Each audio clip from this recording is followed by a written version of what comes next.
आज आपण बनवणार आहे मस्त अशी स्टॉलवर भेटणारी तसेच प्रकारची चटपटी पाणीपुरी।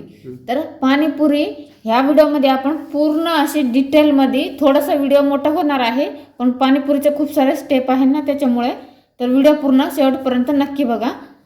पाणीपुरीसाठी पुरी मस्त अशी चविष्ट आणि कुरकुरीत पुरी कशा प्रकारे तयार करायचं आहे पाहू शकता तुम्ही। इथं मी 1 वाटी मोठा रवा घेतलेला आहे। इथं आपल्याला मोठाच रवा वापरायचा आहे जेणेकरून पुरी आपली मस्त होते। आणि एका बाउलमध्ये आपल्याला हे रवा टाकून घ्यायचा आहे। ही मापाची वाटी आहे। या वाटीमध्ये आपल्याला कमीत कमी 30 ते 35 पुऱ्या रेडी होतात। पाहू शकता तुम्ही इतका रवा आहे आपला। त्याच्यामध्ये आपल्याला ॲड करायचा आहे 2 चम्मच पोहे खायचा चम्मचने मैदा टाकायचा आहे। तुम्ही मैदा नसेल तर ह्याच्या जागेवर गव्हाचं पीठ सुद्धा वापरू शकता, पण मैदाच नक्की टाका। मैद्याने खूप छान अशी पुरी रेडी होतात आणि खायला सुद्धा चव मस्त लागते, एक नंबर। आता आपल्याला ह्याच्यामध्ये थोडंसं चवीनुसार वरून मीठ टाकून घ्यायचं आहे। अगदी थोडासा मीठ टाकायचं आहे। इथं आपण ज्या वाटीने रवा घेतला होता त्याच वाटीने आपण अर्धा वाटी गरम पाणी घेतलेलं आहे। तेही हलका असा हात घालू शकन अशा प्रकारचे हलकं गरम करून घ्यायचं आहे। हे सर्व मिक्स करून घ्यायचं आपल्याला। पीठ आणि रवा आणि मीठ व्यवस्थित मिक्स करून घ्यायचं आहे। अगदी साधी सोपी आणि झटपट तयार होणारे गोल गरगरीत कुरकुरीत पाणीपुरीचे पुऱ्या एक नंबर घरच्या घरी तुम्ही तयार करू शकता। आता आपण पीठ मळून घेऊया मस्त असं। थोडं थोडं पाणी ॲड करून मिक्स करून मळून घ्यायचं आहे। छान घट्ट पीठ मळायचं आहे पुरीसाठी। अजिबात पीठ पातळ करायचं नाहीये, नाहीतर आपली पुरी तळताना नरम पडते।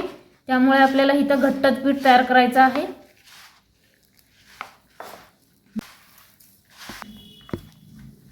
बघू शकता मस्त असं अर्धे वाटी पिठातच छान आपल्याला एकदम कडक पीठ मळून घ्यायचं आहे।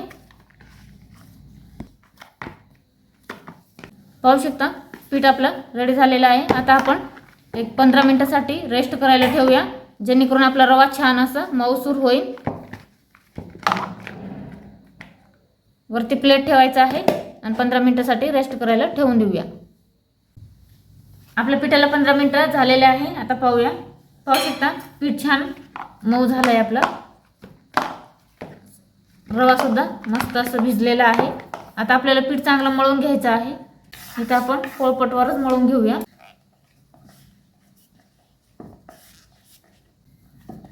पाहू शकता पीठ आपण छान मळून घेतलेले आहे आणि पीठ आपल्याला इथं कडकच पाहिजे, अजिबात ह्याच्यात पाणी वगैरे वापरायचं नाहीये। आता आपण ह्याचे असे छोटे छोटे गोळे तयार करून घेऊया आधी पोळी लाटण्यासाठी। पाहू शकता इथं 4 गोळे मी तयार करून घेतलेले आहे पिठाचे अशा पद्धतीने। आता आपण हे 3 गोळे ठेवून देऊया बाउलमध्ये आणि एक गोळा आधी लाटून घेऊया।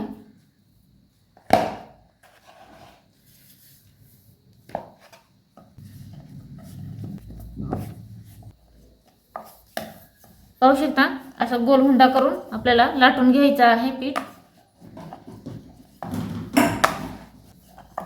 जास्त पातळ पण नाही जास्त जाड पण नाही, मीडियम साईजची पोळी लाटून घ्यायचं आहे। पाहू शकता मस्त लाटलं जातंय पीठ, खाली चिटकत सुद्धा नाही।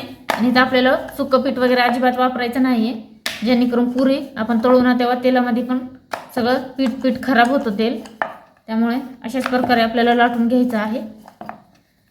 लाटताना थोडासा हाड जातो पीठ कडक असल्यामुळे, पण एकदम मस्त लाटलं जातो। बघू शकता आपण मस्त अशी पोळी लाटून घेतलेली आहे। अशा प्रकारे आपल्याला पातळ पोळी लाटून घ्यायचं आहे, जे जास्त पातळ पण नाही आणि जास्त जाड पण नाही। मस्त अशी पोळी लाटून झालेली आहे। आता आपण कट करून घेऊया। अशा प्रकारचा एखादी छोटा डब्बा किंवा तुम्ही छोटी वाटी घेऊ शकता। असं कट करून घ्यायचं आहे। साधा आणि सोपं। बघू शकता किती छान पुऱ्या कट होतात ते।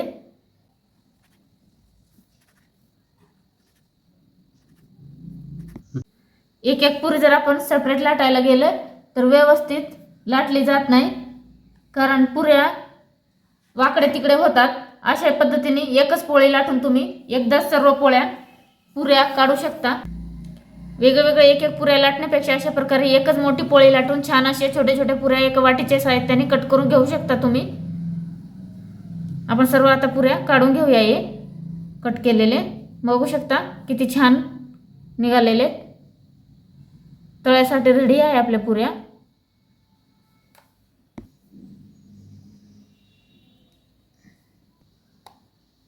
सर्व आपण पोळ्या लाटून घेतलेल्या आहेत. अशा प्रकारे काढून घेऊया. बघू शकता किती सुंदर असे निघतात ते. जाडी पण खूप छान आहे. लय जाड पण नाही, लय पातळ पण नाही. सर्व असे कट करून घेऊया.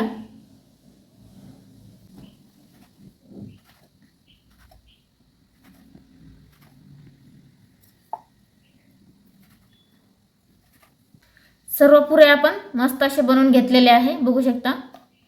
आता आपण तळून घेऊया. पाहू शकता मस्त असे पुऱ्या आपले रेडी झालेले आहे.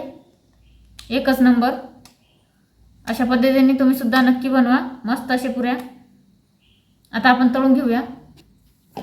इथं आपण गॅसवर कढई ठेवलेली आहे. त्याच्यामध्ये ऑइल टाकून घेऊया.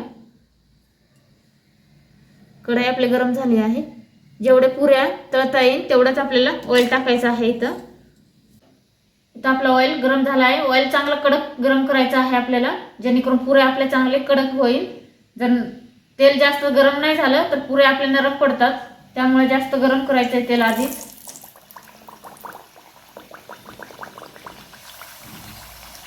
पुऱ्या टाकल्यानंतर अशा प्रकारे थोडंसं दाबायचं आहे पुऱ्याला, जेणेकरून पुऱ्या हे बघा मस्त असे फुगतील. अशा पद्धतीने दाब द्यायचा आहे. बघू शकता किती सुंदर असे फुगले.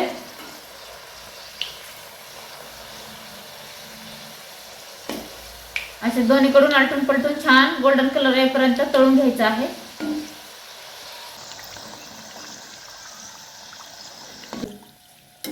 पाहू शकता आपल्या पुऱ्या मस्त असे फुगलेले आहेत. एक नंबर.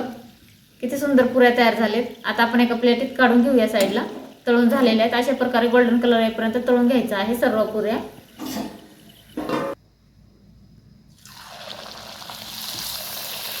तेलामध्ये एकदम आपण 5-6 पुऱ्या टाकून घेऊया.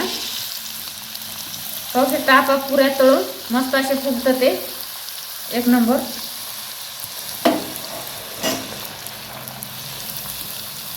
उलटून घेऊया अशा प्रकारे.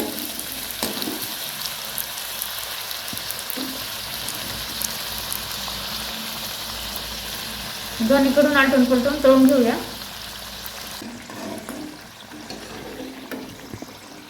बघू शकता मस्त पुऱ्या आपल्या रेडी झालेल्या आहेत. सर्व पुऱ्या काढून घेऊया ताटात. अशा पद्धतीने सर्व तळून घेऊया. बघू शकता आपल्या सर्व पुऱ्या रेडी झालेल्या आहेत बनवून.